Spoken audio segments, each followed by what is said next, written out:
வணக்கம் வேலூர் மாவட்ட மக்களே. இன்னைக்கு நம்ம பார்க்க போறது என்னன்னா, நள்ளிரவில் மாடுகளை குறிவைத்து திருடும் கும்பலை பற்றி தான் இப்ப நாம பார்க்க போறோம். வேலூரில் நள்ளிரவில் நடந்த பயங்கரம். ஓடும் வேனில் மாடுகளை அள்ளி சென்ற மர்ம கும்பல்.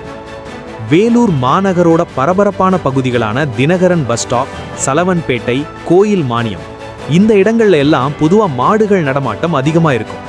இதையே தங்களுக்கு சாதகமா பயன்படுத்திக்கிட்ட ஒரு மர்ம கும்பல் கடந்த சனிக்கிழமை அதிகாலை ஒரு பொலேரோ லோடு வேன்ல வந்திருக்காங்க. சுமார் 5 பேர் கொண்ட அந்த கும்பல் ஆள் நடமாட்டம் இல்லாத நேரத்துல ரோட்ல படுத்திருந்த பசுமாடுகளை குறி வச்சிருக்காங்க. சலவன்பேட்டை லோகேஷுக்கு சொந்தமான 4 மாடுகள், பரசுராமோட 3 மாடுகள், மணிகண்டனோட 1 மாடுன்னு மொத்தம் 8 பசுமாடுகளை அந்த வேன்ல ஏத்திட்டு மின்னல் வேகத்துல மறைஞ்சிட்டாங்க. இந்த மொத்த திருட்டு சம்பவமும் அங்கிருந்த சிசிடிவி கேமராவில் தெளிவா பதிவாகியிருக்கு.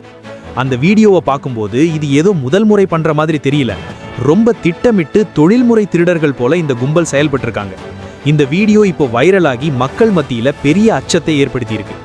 ஆனா இது பத்தி தெற்கு போலீஸ் தரப்புல கேட்டப்போ இது வரைக்கும் முறையான புகார்கள் எதுவும் வரல, பாதிக்கப்பட்டவங்க புகார் கொடுத்தா கண்டிப்பா தகுந்த நடவடிக்கை எடுப்போம்னு சொல்லியிருக்காங்க. திருடு போன மாடுகளை வெளிச்சந்தைகள்ல விற்கிறாங்களா இல்ல வேற ஏதும் காரணமா அப்படிங்கிறது விசாரணைக்கு அப்புறம் தான் தெரியும். Signing off voice of Vellore செய்திகளுக்காக உங்களுடன் பிராங்க்லின். இது போன்ற நிறைய அப்டேட்ஸ்க்கு வாய்ஸ் ஆஃப் வெல்லூர் சேனலோட இணைந்துருங்க. லைக் பண்ணுங்க, கமெண்ட் பண்ணுங்க, மறந்துடாம ஷேர் பண்ணுங்க.